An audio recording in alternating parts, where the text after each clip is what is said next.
matin ont été publiés les indicateurs avancés du secteur des services en Chine et on se pose la question de savoir si cette publication est synonyme de sortie de crise de l'économie chinoise. Toujours est-il que le secteur des services en Chine a connu une croissance supérieure aux attentes en décembre.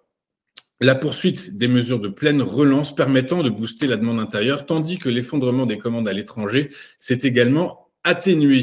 En effet, l'indice KX1 des directeurs d'achat a augmenté de 52,9 en décembre, dépassant légèrement les attentes qui étaient modélisées à 51,6 et s'accélérant par rapport aux 51,5 du mois précédent. Donc, par rapport aux minutes de la Fed, hier ont été publiées les minutes de la dernière réunion du FOMC et cela n'a pas apporté grand-chose à ce que les marchés savaient déjà, tout au plus. Mais cela a son importance et ce rythme et ce regard du rythme de baisse de taux probable en 2024. Mais en tout cas, cette publication a mis en exergue une divergence de point de vue entre responsables de la Réserve fédérale américaine. Plusieurs membres ont déclaré qu'il pourrait être nécessaire de maintenir les taux à un niveau élevé si l'inflation ne retourne pas dans son lit de 2%, et d'autres ont évoqué la possibilité de hausse supplémentaire en fonction de l'évolution des conditions macroéconomiques. Le procès-verbal indique cependant que de nets progrès ont été réalisés dans la lutte contre l'inflation.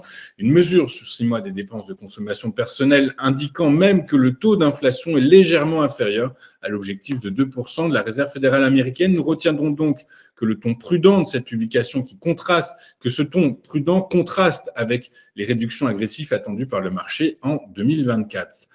Conséquence directe de la montée des tensions en mer Rouge, les grands transporteurs maritimes mondiaux revoient l'un après l'autre leurs tarifs à la hausse. Leurs navires sont désormais déroutés vers le cap de Bonne-Espérance, au large de l'Afrique du Sud, ce qui rallonge le voyage d'une semaine environ entre l'Asie et l'Europe.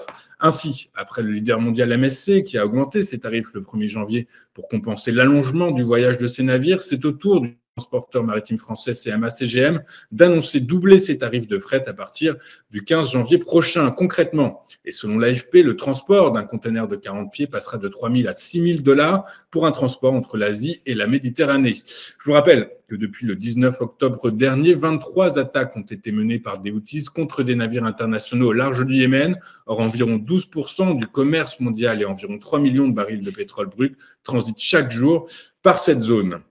Notons enfin que les membres de l'OPEP et de leurs alliés de l'OPEP+, ont affirmé dans un communiqué publié hier leur plein engagement en faveur de l'unité, de la cohésion et de la stabilité du marché. C'est la première communication officielle du groupe depuis le départ de l'Angola de l'OPEP le mois dernier, suite à des différends quant au niveau de production attendu pour 2024. Enfin, toute dernière chose, ce matin, nous avons appris que l'inflation repartait légèrement à la hausse en décembre sur un an en France, et ce, à 3,7%. Après plusieurs mois de repli, l'inflation affiche donc un léger sursaut. Les prix de l'énergie ont augmenté de 5,6% sur un an en décembre contre 3,1% en novembre, et les prix des services ont pris 3,1% après 2,8% le mois dernier. Enfin, les prix de l'alimentation, qui avaient été le principal moteur de l'inflation en 2023, ont en revanche continué à ralentir avec une hausse de 7,1% contre 7,7% le mois dernier. Que s'est-il passé sur les marchés financiers hier ? Eh bien, en Europe, les investisseurs continuent de jouer la carte de la prudence à quelques heures de la publication des minutes de la dernière réunion du FOMC.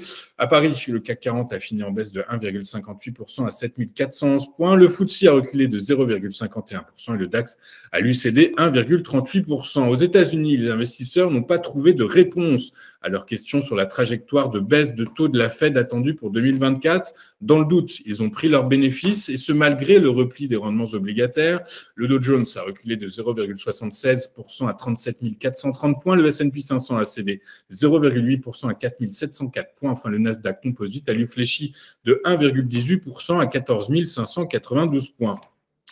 En Asie, le paradigme est tout autre. Les investisseurs devant modéliser les conséquences économiques et financières de la coalition aérienne de mardi dernier et des tremblements de terre qui ont frappé l'ouest du Japon en début de semaine. Résultat, le Nikkei a reculé de 0,53% à 33 288 points. En France, alors que le SBF 120 a reculé de 1,58%, l'action de GTT s'est distinguée à la hausse en prenant 3,73% à 125 €. À l'inverse, Alstom a plongé de près de 10% à 10,96 € le titre. Sur le marché des rendements obligataires, eh bien, il reste sous tension. Enfin, sur le marché du pétrole, les prix ont fini en nette hausse hier après l'annonce de la fermeture du plus grand champ pétrolier de Libye à la suite de manifestations ayant suscité des inquiétudes quant à l'approvisionnement. Rappelons que selon les analystes du secteur, les tensions en mer Rouge n'ont pas encore eu de conséquences durables sur les prix, car les exportations de pétrole du Moyen-Orient n'ont pas été totalement interrompues. Toujours est-il que le prix du baril de Brent de la mer du Nord pour livraison mars a grimpé de 3,13% à 78,25 $. Quant à son équivalent américain, le baril de WTI pour livraison février, il a lui pris 3,29% à 72,70 $. On va marquer une toute première pause dans cette édition et juste après, nous retrouverons Éric Seban qui commentera pour nous l'ouverture de la séance à Francfort. À tout de suite sur TV Finance.